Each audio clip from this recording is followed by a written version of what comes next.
बड़ा फेमस है, ये मैंने बुक में भी देखा था।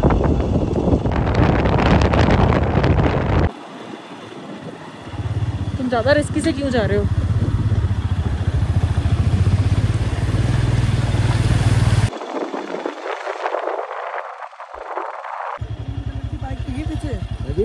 ग्रीन कलर की कोई बाइक दिखी?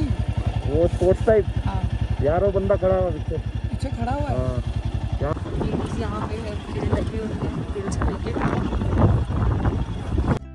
हेलो दोस्तों, welcome back to my channel. I hope आप सब एकदम बढ़िया हैं, हम दोनों भी एकदम ठीक हैं। तो हमारी जर्नी शुरू हुई है सरचू से आज, और सरचू से हम निकले थे गाटा लूप्स के हेयरपिन बैंड्स को क्रॉस करते करते नकीला पास और लाचुंगला पास को क्रॉस किया, और इस धूल मिट्टी के सफ़र को क्रॉस करते करते हम पांग के रास्तों में इस समय अपना सफ़र आगे बढ़ाते हुए चले हैं और आपको पांग की वादियाँ दिखा रहे हैं। चलिए अब इस वीडियो को शुरू करते हैं और आपको नज़ारों के साथ साथ इस लोकेशन के बारे में भी थोड़ा बहुत बता देते हैं। तो यहाँ के जो पर्वत हैं अपने आप में अनोखे हैं। इन पर्वतों को देख देख करके अपनी तरफ ऐसा लगता है ये हमें आकर्षित कर रहे हैं। इन पर्वतों से ही एक अलग ही मोटिवेशन। तो दोस्तों, जैसा कि आप जानते हैं ये लोकेशन है पांग की, और पांग से थोड़ा सा ही हम पीछे हैं इस समय। तो मैं आपको बता दूं, लद्दाख का ये रीजन इंडिया का एरिज़ोना भी से कहा जाता है। और अभी आपकी स्क्रीन के राइट साइड में आपको इस जर्नी का एक सबसे ज़्यादा सुंदर ज्योग्राफिकल फीचर देखने को मिलेगा, जो कि हज़ारों साल से सॉइल इरोशन की वजह से उसकी कंस्ट्रक्शन हुई है। तो आगे आप उस नज़ारे का लुत्फ उठाइए। सो दोस्तों, इसी लोकेशन को आर्क गेटवे भी कहा जाता है। इस लोकेशन को जब आप नज़दीक से देखेंगे तो आपको इस प्रकृति के इस अद्भुत करिश्मे को देखने के बाद यहाँ का ऐसा नज़ारा आपको लगेगा कि मानो कोई जादुई कहानी सजीव हो गई हो। यह है प्रकृति का एक अद्भुत तोहफा, एक विशाल प्राकृतिक मेहराब। इसे लाखों सालों से चल रही हवा, पानी और समय ने तराशा है। इसकी अद्वितीय बनावट इसे एक अजूबे से कम नहीं बनाती। आप देखें इस नज़ारे को, और जिसकी मैं बात कर रही हूँ बिल्कुल नज़रों के सामने हैं आपके, और इसके नीचे एक के बाद एक खड़े विशाल स्तंभ, जिन्हें प्रकृति से बड़े धैर्य से गढ़ा है। यह कतार इतनी शानदार है कि मानो कोई प्राचीन मंदिर का आंगन हो। सो दोस्तों, बीआरओ की तो कोई जवाब नहीं है। बीआरओ ने जो रोड की कंस्ट्रक्शन की है और जिस तरह से ये ब्रिजेस की कंस्ट्रक्शन और होने वाली है, आप देख सकते हैं नज़रों के बिल्कुल सामने आपके, बिल्कुल इस आर्च गेटवे के सामने है ये ब्रिज जहाँ कंस्ट्रक्शन हो रही है। नीचे से नदी बह रही है, बिल्कुल नदी को हम नज़दीक से क्रॉस कर रहे हैं। फ्यूचर में तो ये ब्रिज बन जाएगा जब भी आप लद्दाख का ट्रिप प्लान करेंगे। तो ऐसे ही आगे बढ़ते बढ़ते हमारे को सुंदर सुंदर माउंटेन्स की कंस्ट्रक्शन देखने को मिल रही है। तो ये पांग जो लोकेशन है, इसीलिए इसको एरिज़ोना ऑफ इंडिया कहा जाता है। आप देख सकते हैं हर पर्वत अपने से किस तरह से अलग है। सबकी अपनी एक अनोखी कहानी रही होगी। जब हर साल बर्फ, पानी, बादल, जिस तरीके से मौसम बदलता है, इन पर्वतों की भी एक नई रूपरेखा तैयार होती है। सो दोस्तों, हम चले थे दारचा से, सरचू से। उसके बाद अब जाकर के हमें रास्ते में कहीं पे जानवर देखने को मिल रहे हैं। आप देख सकते हैं व्लॉग में, पांग आकर के हमें फाइनली हैबिटेशन यहाँ दिखने को मिल रही है। काफ़ी खुशी हो रही थी, काफ़ी समय के बाद हमें यहाँ पे हरियाली और जानवर देखने को मिले, तो खुशी भी हो रही थी कि जो पालतू लग रहे हैं हमें।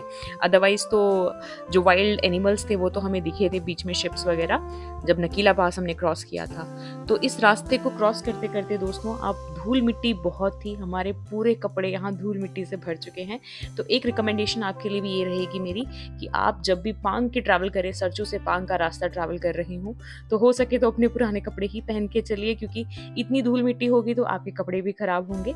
हमें भी ये सजेशन सरचू से निकलने से पहले हमारे को जो मिलने आए थे, जो भी टूरिस्ट वहाँ मिलने आए थे हमें, उन्होंने ये सजेस्ट किया था कि बहुत रास्ता धूल मिट्टी से भरा है, तो हम भी प्रिपेयर होके ही चले थे उसके अकॉर्डिंग ही। तो फाइनली हम पहुँच गए हैं यहाँ पे। अब रुकते हैं और देखते हैं क्या कुछ हमें खाना है और खुद को फिल अप करते हैं।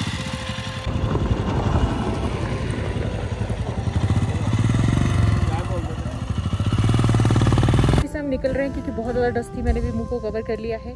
और यहाँ पे हमने रुक करके चाय एंड ऑमलेट्स खाए, जो कि 30 रुपए की चाय और 60 रुपए का एक ऑमलेट। और हम चलते हैं आगे। कैसा लग रहा है प्रिंस? बहुत मुश्किल है रोड, बहुत टफ है। बहुत टफ है और पत्थर नहीं बोल सकते, मिट्टी मिट्टी है हर जगह, पूरा कपड़ों में मिट्टी हो गया है सारा, सब कुछ वाइट वाइट, उनकी जैकेट देखो वाइट वाइट। हमने आगे मुँह धोया अच्छे से यहाँ पे, मतलब मॉइस्चराइज करके तब चल रहे हैं बिकॉज ऐसे नहीं चला जा सकता भाई। और पांग है ये एरिया, पांग की लोकेशन है। हाँ अभी इनकी बाइक गिर गई थी, वो मैं रिकॉर्ड नहीं कर पाई क्योंकि गिर गई तो उसको उठाने का पहला फोकस था। निकलते हैं अब यहाँ से, आगे लेके चलते हैं आपको। पांग से निकल गए हम, अब देखते हैं कितना लंबा ट्रैवल आज कवर हो पाता है। खतरनाक ही है रास्ता, तो खतरनाक ही, चेहरा भी मेरा काला काला ही दिख रहा है पूरा, बट होप फॉर बेस्ट। चलते रहते हैं ट्रैवल में, आप सबको अपने साथ लेके चलिए। So guys, बहुत सुंदर हो गया है यहाँ पर। इसके आगे अभी अप्रॉक्सीमेटली यहाँ से 186 किलोमीटर 196 किलोमीटर ऊंची है। उससे पहले हमें कोई वेजिटेशन नहीं मिलेगी, कोई टेंट नहीं मिलेगा, कहीं कुछ खाने पीने को नहीं मिलेगा। तो हम निकल गए अपनी राइड पर, और आगे आने वाले रास्ते में हमें क्या क्या मिलेगा मैं बता दूँ आपको पहले ही, ताकि आप भी एक्साइटेड रहो जब मैं आपको वीडियो में दिखाऊँ। दोस्तों, जैसे ही आप ऊपर पहुंचते हैं, सामने खुलती है एक खूबसूरत घाटी। इस घाटी के बीच बहती है एक नदी, सुमाखर लुंगपा, जो अपनी लहराती धाराओं के साथ घाटी को और भी जादुई बना देती है। ये नज़ारा ऐसा है जिसे बस देखकर दिल खुश हो जाता है। आप यहाँ रुककर इसे घंटों निहार सकते हैं, और बस थोड़ा सा आगे बढ़ते ही आपके सामने खुलता है मुरे प्लेन्स, एक बड़ा सा समतल मैदान जो चारों तरफ छोटे छोटे पहाड़ों से घिरा हुआ है। यह जगह वाकई खास है, चाहे आप एडवेंचर के शौकीन हो या बस प्रकृति का मजा लेना चाहते हो, मुरे प्लेन्स में आपको कभी निराश नहीं होंगे। और गाइस, जो मुर्रे प्लेन्स होंगे वो कंटिन्यूसली हमारे को 50 किलोमीटर होंगे, मतलब लगातार रास्ता 50 किलोमीटर होगा। अगर 135 किलोमीटर का डिस्टेंस है बिटवीन पांग एंड ऊंची, तो उसमें 50 किलोमीटर हमारा मुर्रे प्लेन्स में ही कवर हो जाएगा, जो कि बहुत सुंदर है और बिल्कुल सीधा रास्ता है। और अगर ऐसा ही वेदर रहा तो डेफिनेटली हमें क्लाउड्स की मूवमेंट बहुत अच्छी देखने को मिलेगी। तो दोस्तों, इस जगह का नाम मोरे है और इसको अब मोरे प्लेन्स भी जाना जाता है। ये द ग्रेट तिब्बतन चमथंग प्लेटू है और ये उसका एक एक्सटेंशन है जो कम से कम 40 किलोमीटर तक स्ट्रेच करता है, अपने स्टार्टिंग पॉइंट से लेकर देबरिंग तक। और ये जो एरिया है ये बहुत फेमस है क्योंकि यहाँ पे एक स्पेशल ट्राइब रहती है जिसका नाम है चांगपा क्लैन, जो यहाँ पे अपनी शीप्स, याक्स और गोट्स को ग्रेजिंग के लिए लेके आते हैं। ये एक स्ट्रेट रोड है, बट कहीं कहीं आपको ये रोड बम्पी लगेगा, जिसको अनड्यूलेटेड भी कहते हैं। तो आप तेज़ बाइक ना चलाएं या कार मत चलाएं, क्योंकि हर 50 या 100 मीटर्स पे आपको एक डिप्रेशन मिलेगा जिससे आप अनबैलेंस हो सकते हैं। यहाँ हमारे सामने एक कार भी चल रही थी जिसको जो बार बार तेज़ चल रहे थे पर बार बार वो रुक रहे थे क्योंकि रोड बहुत ज़्यादा बम्पी है। मेरा सजेशन यही रहेगा कि आप अपने इस जर्नी को बहुत आराम से कवर करें और अपने दोनों राइट और लेफ़्ट साइड इस नेचर की ब्यूटी का बहुत अच्छे से लुत्फ़ उठाएं।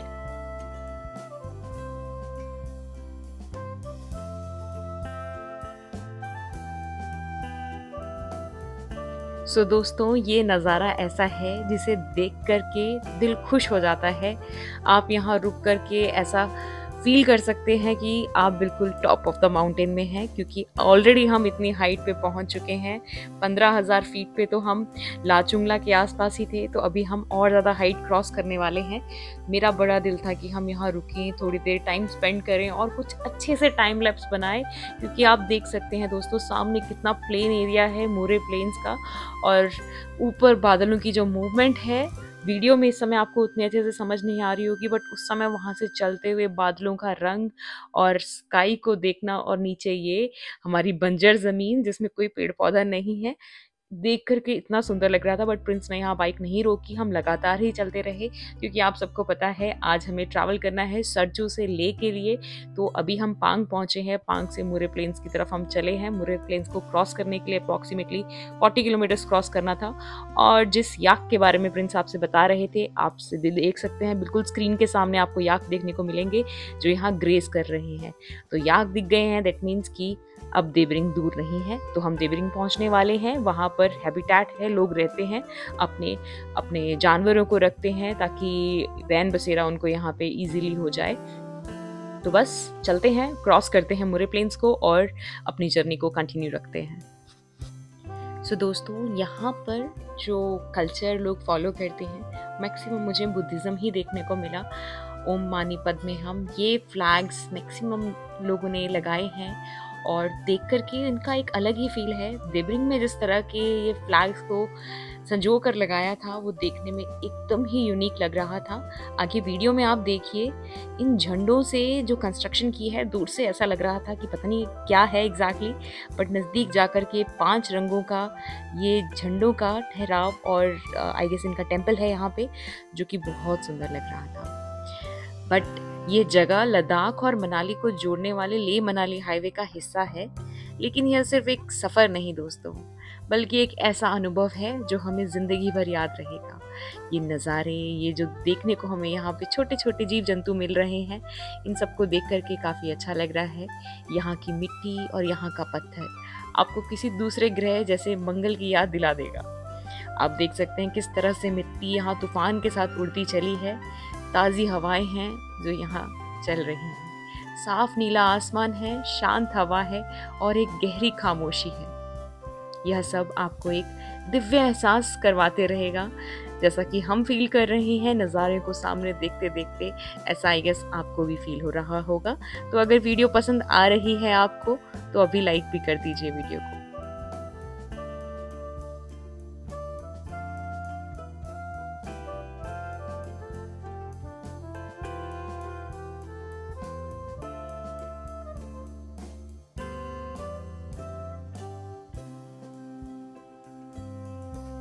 वैसे इस जर्नी को देख करके आप सोच रहे होंगे ये एक टूरिस्ट स्टॉप है, बट नहीं, यह सिर्फ एक टूरिस्ट स्टॉप नहीं है।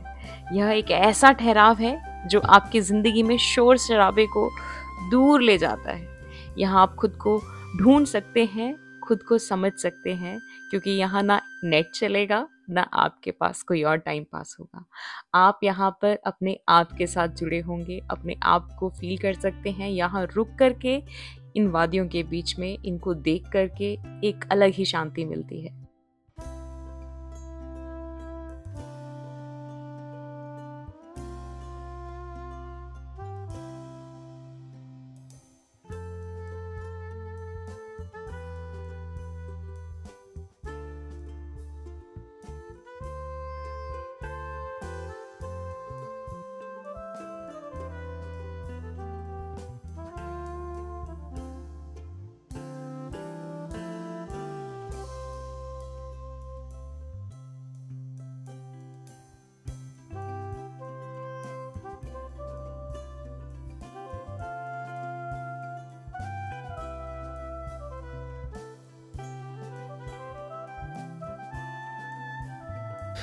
सो गाइस, क्योंकि ये मेरा फर्स्ट एडवेंचर रोड ट्रिप था, तो मैं थोड़ा सा एडवेंचर सीख कर रहा था और मैंने जानबूझ के ये ऑफ रोडिंग वाला रास्ता लिया, जबकि मैं एक नॉर्मल निचले वाले रोड से भी जा सकता था। बट मैं देखना चाह रहा था कि कैसे फील होता है ये ऑफ रोडिंग। तो अगर आप भी आ रहे हैं तो आप भी ऐसे एक्सपीरियंसेस ले सकते हैं।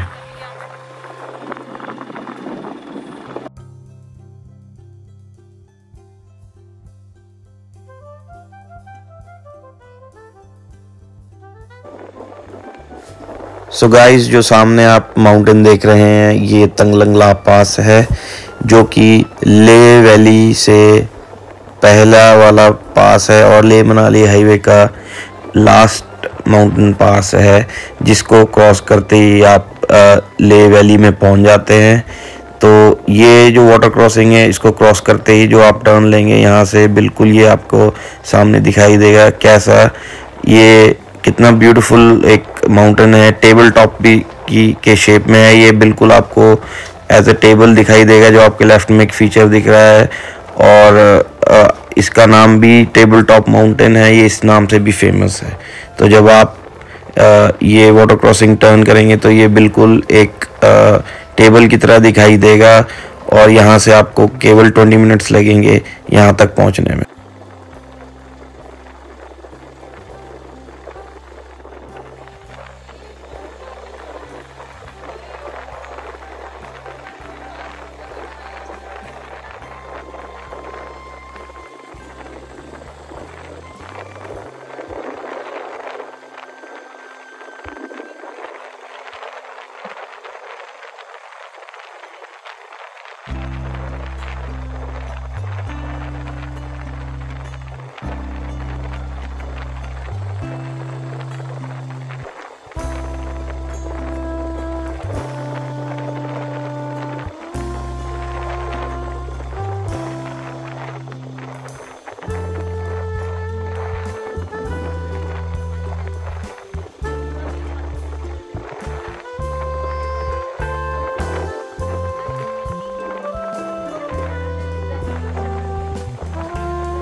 तो दोस्तों ये अर्ली जुलाई का टाइम था, तो हमने मानसून को पीछे छोड़ दिया था। और आप देख सकते हैं कि यहाँ का वेदर कितना ब्यूटीफुल है और सनलाइट कितनी ब्राइट यहाँ शाइन हो रही है। और आप इस माउंटेन के सारे फीचर देख सकते हैं कि जैसे यहाँ पे स्नो मेल्ट होकर कैसे इन स्ट्रीम्स के थ्रू नीचे जो रिवर बन रही है उसमें जाके मर्ज होता है। और ये सारा जो भी लैंडस्केप है ये स्नो, वाटर और नेचुरल जितनी भी हमारी रिसोर्सेज हैं उन्होंने इस रीजन को फॉर्म किया है, क्योंकि यहाँ पे ह्यूमन इंटरवेंशन बहुत ही कम है। तो जो भी आप नज़ारा देख रहे हैं ये सारा हर चीज़ नेचुरल है। और अगर आपको टाइम लगे तो यहाँ थोड़ा टाइम लेके ट्रैवल करें, आराम से ट्रैवल करें, ताकि आप इस सीनिक ब्यूटी को ज़्यादा से ज़्यादा अपनी मेमोरीज में कैप्चर कर सकें।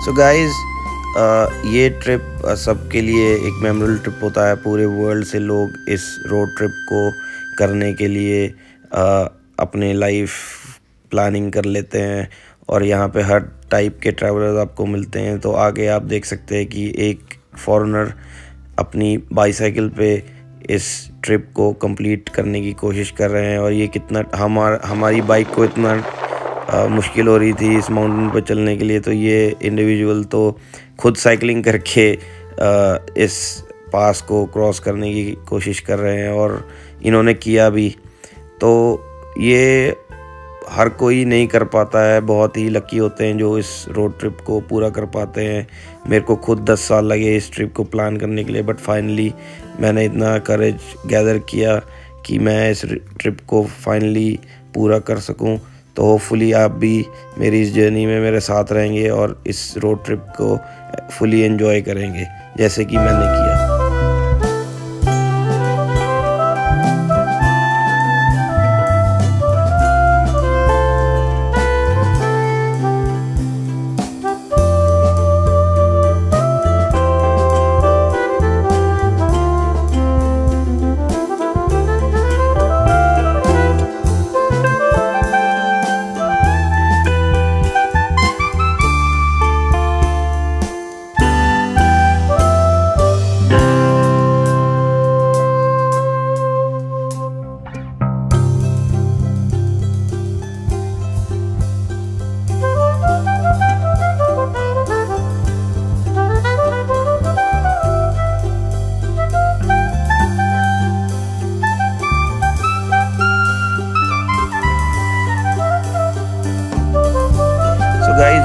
आपको बताया है कि ये बहुत ही ट्रेचरस और बहुत ही टफ़ जर्नी होती है और यहाँ पे आपको अपनी फुल प्रिपेयर्डनेस रखनी पड़ती है। आपको अपने साथ हर सर्वाइवल का हर सामान साथ में रखना चाहिए। यहाँ कुछ किलोमीटर्स पीछे एक बाइक राइडर की बाइक ब्रेक डाउन हो गई और यहाँ पे सिग्नल भी नहीं होते और जो उनके दोस्त थे वो कम से कम 10 to 20 किलोमीटर आगे उनसे आगे हैं। और ये जो आप आगे देख सकते हैं हमारी कॉन्वर्सेशन, इन्होंने हमें हाथ दिया और हमसे पूछा कि आपने कोई हमारा बाइक वाला दोस्त देखा है।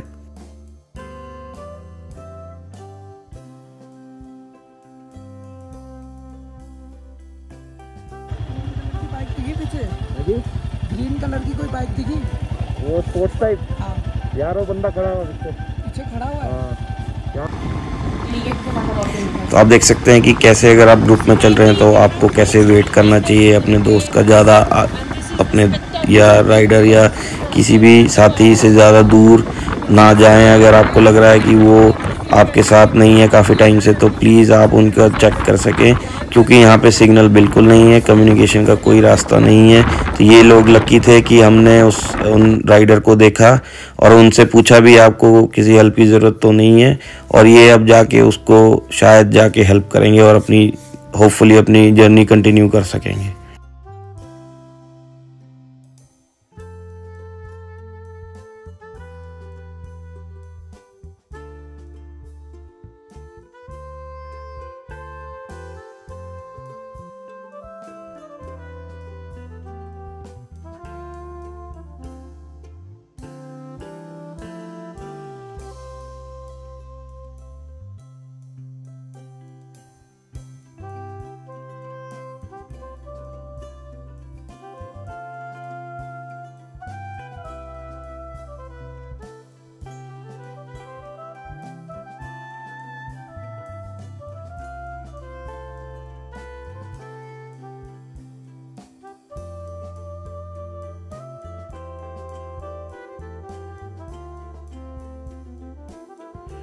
सो गाइस अब हम तंगलंगला पास अप्रोच कर रहे हैं। जैसे आप देख सकते हैं कितनी स्नो कैप्ड माउंटेन्स हैं और कितना ही ब्यूटीफुल नीचे वैली का ये नज़ारा है। और उससे आगे आप अगर देखेंगे तो मोरे प्लेन्स जो हमने पीछे छोड़ दिए हैं वो भी आपको दिख रहे होंगे in the distance.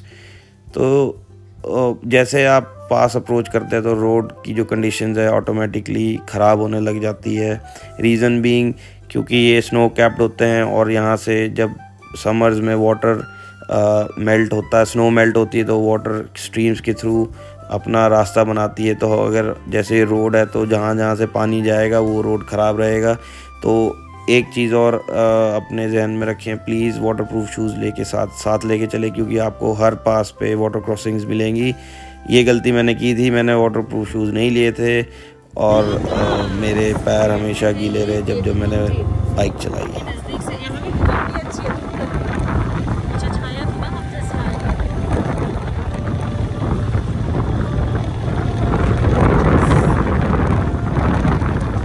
So finally guys हमने तंगलंगला टॉप रीच कर लिया है और आप देख सकते हैं कितने सारे राइडर्स हैं यहाँ पे जो ऑलरेडी यहाँ पर हैं। और आप देख सकते हैं यहाँ से उपशी के लिए, और हमने थोड़ा सा यहाँ पे सेल्फी लेने की कोशिश करी। तो जैसा कि आपने पिछले व्लॉग में भी देखा, हम यहाँ रुके नहीं क्योंकि हमने डिसाइड किया था अगर हम इतनी हाइट पे रुकेंगे तो हमारी तबीयत ख़राब होने की पूरी संभावना थी। ये कम से कम 14,500 फीट अभी हाइट है और यहाँ पर ऑक्सीजन बिल्कुल कम है। और अब आप अपने राइट पे देख सकते हैं जो ले वैली, जो ले का रीजन है वो स्टार्ट हो चुका है। हम पास की दूसरी साइड आ चुके हैं और इस जर्नी का मेजर जो डिफ़िकल्ट पार्ट्स होते हैं ये पासेस को ट्रैवर्स करना होता है, क्योंकि आपके सामने इतने सारे पासेस आते हैं कि आपको पहले ऊपर चढ़ना होता है फिर पास की दूसरी साइड जाना होता है। तो मेजॉरिटी ऑफ द जर्नी तो पासेस ही कंज्यूम कर लेते हैं और यही सबसे ट्रेचरस है क्योंकि ये सारे पासेस अबव 10,000 फीट हैं। और मेरी यही सजेशन रहेगा कि आप अगर ले मनाली ही अप डाउन कर रहे हैं तो यहाँ पर ना रुकें, वापसी में जब आप एक्लेमेटाइज हो जाए तो आके रुकें। और आप देख सकते हैं कि कैसे ये जो साइकिलिस्ट हैं कितना टफ होता है साइकिलिंग। इस हाइट पे ऑक्सीजन भी नहीं है, फिर भी इतना फिज़िकल एक्सर्शन ये कर रहे हैं, तो इनकी फ़िटनेस लेवल क्या है कि दाद देनी होगी। और काश मैं भी इतना फिट होता।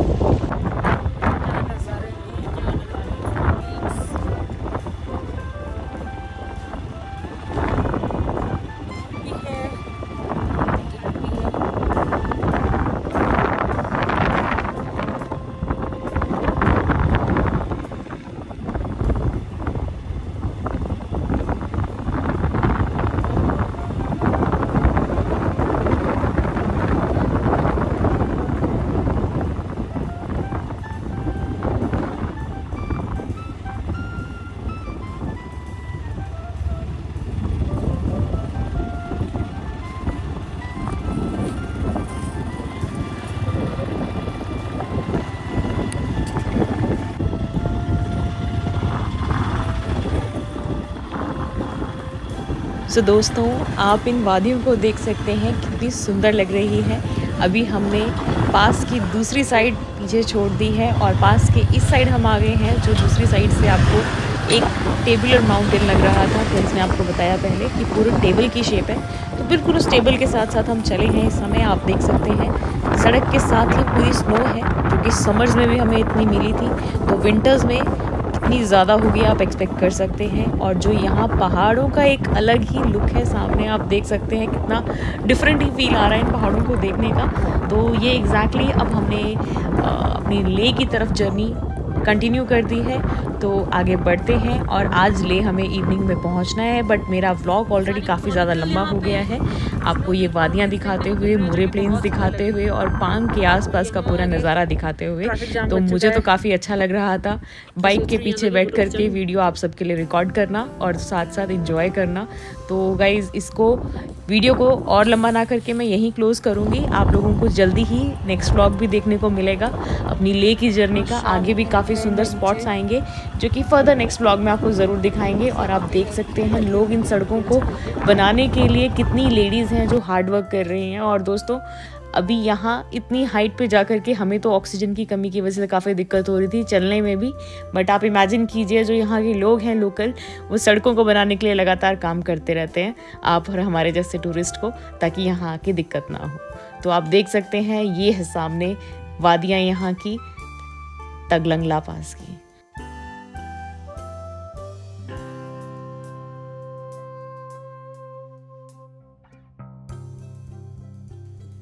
और अगर आपको ये वीडियो अच्छी लगी है तो वीडियो को लाइक कर दीजिए, चैनल पे नए हैं तो सब्सक्राइब करना ना भूलिए और दोस्तों के साथ शेयर भी कर दीजिए जो लद्दाख जाने के लिए इच्छुक है। और 2025 में डेफिनेटली आपका अगर मन है तो इस समर्स को आप ज़रूर प्लान बनाइए विज़िट करने का लद्दाख।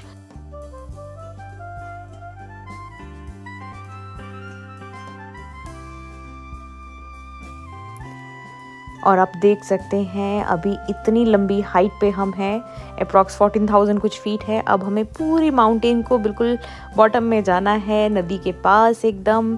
और यहाँ से इन बड़ी बड़ी स्नो माउंटेन्स को बाय बाय करते हुए हम अब चले हैं इस जर्नी से, इस पहाड़ से नीचे उतरने की तरफ को।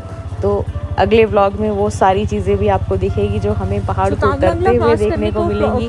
कुछ हमें यहाँ पे छोटे छोटे चूहे भी दिखे थे, वो अगले व्लॉग में दिखाऊंगी आपको, ताकि मेरा ये व्लॉग आप लोगों को 30 मिनट से ऊपर जा रहा है अप्रॉक्सीमेटली। तो आपने अगर पूरी वीडियो देखी उसके लिए बहुत बहुत धन्यवाद। Thank you for watching. Stay tuned to my channel to watch more such videos.